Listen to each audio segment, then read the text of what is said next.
चलिए अब खबरों की तरफ बढ़ेंगे। सीएम धामी ने शारदा बस्ती मामले का संज्ञान लिया है और आपको ये बता दें कि जब से संज्ञान लिया तब से प्रभावित परिवारों को राहत देने के निर्देश दिए गए हैं। बिना सूचना बुलडोजर चलाने पर प्रशासन सख्त हुआ। डीएम ने कार्यदायी संस्था पर की कार्यप्रणाली पर नाराजगी जताई है, नुकसान का आकलन किया और भरपाई के निर्देश दिए। 3 दिनों में स्थिति सामान्य करने का आश्वासन दिया है। स्थानीय लोगों की सहमति से विकास कार्य कराने पर जोर दिया है। नुकसान का आकलन करवाने की बात कही गई है।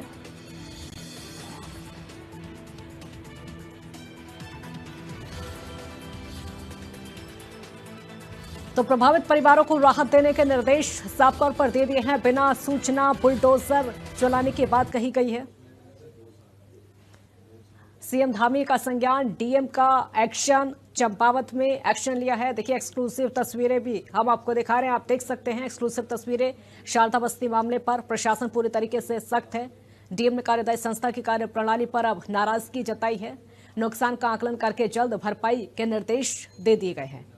प्रभावित परिवारों को राहत के निर्देश दिए हैं। जो परिवार भी प्रभावित हुए हैं उनको राहत दी जाएगी। बिना सूचना बुलडोजर चलाने पर प्रशासन पूरी तरीके से सख्त हुआ है। नुकसान का आकलन करके जल्द भरपाई के निर्देश दिए। आप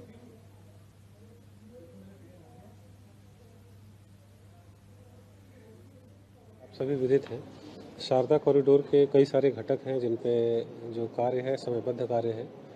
तो उन कार्यों को करने के लिए जो एजेंसीज़ हैं, यहाँ पे 3 एजेंसीज़ इन्वॉल्व हैं।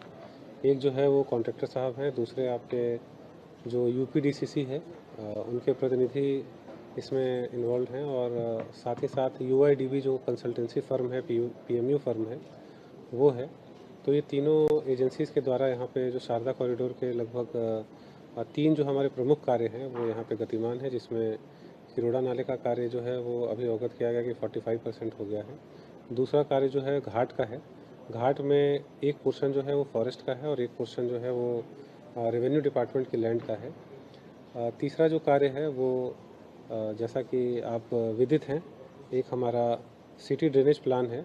सिटी ड्रेनेज प्लान में यहाँ का जो सीवरेज निकल रहा है उसके ट्रीटमेंट के लिए जो है वो 2 MLD का ट्रीटमेंट प्लांट लगाए जाने का कार्य होना है।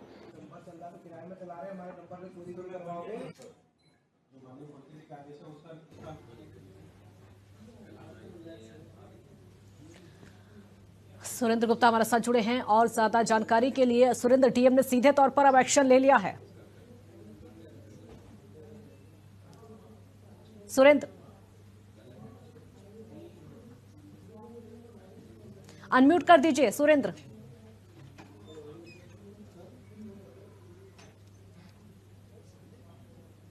देखिए, मैं आपको बता देना चाहता हूँ, यहाँ पर अगर बात करें मुख्यमंत्री पुष्कर सिंह धामी की, तो पुष्कर सिंह धामी जी की चंपावत विधानसभा है और वो यहाँ से विधायक भी है और मुख्यमंत्री भी है। और यहाँ पे अन्य प्रकार के उनके ड्रीम प्रोजेक्टों पर जो काम हो रहा है, तो उसी में एक शारदा कॉरिडोर का काम हो रहा है, जो अरबों रुपए की लागत से शारदा कॉरिडोर बनाया जा रहा है, जिसमें कार्यदायी संस्था लगातार काम कर रही है।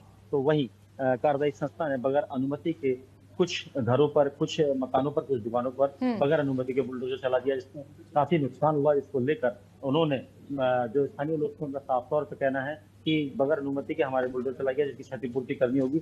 जिस मामले का संज्ञान लेते हुए मुख्यमंत्री पुष्कर सिंह धामी ने तत्काल प्रभाव से डीएम चंपावत मनीष कुमार को टनकपुर पूर्णगिरी भेजा और वहां तत्काल प्रभाव से उन लोगों की मीटिंग ली। मीटिंग लेने के बाद जो प्रभावित परिवार है उन लोगों को मुआवजा देने की बात कही और उनका साफ तौर पर कहना है कि मुख्यमंत्री ने तुरंत संज्ञान लेते हुए इस मामले को जो आगे बढ़ाया है। उनका कहना है कि किसी प्रकार का, किसी भी प्रोजेक्ट से, किसी भी आदमी का, व्यक्ति का जो भी नुकसान नहीं होना चाहिए और कोई भी कार्य हो तो कार्यदायी संस्था सही तरीके से काम करे, नहीं तो अन्यथा उसके लाइसेंस को भी रद्द कर दिया जाएगा। जी, बहुत शुक्रिया सुरेंद्र आपका इस पूरी जानकारी के लिए। तो प्रभावित परिवारों का पूरा साथ दिया जाएगा, हर संभव मदद उनको दी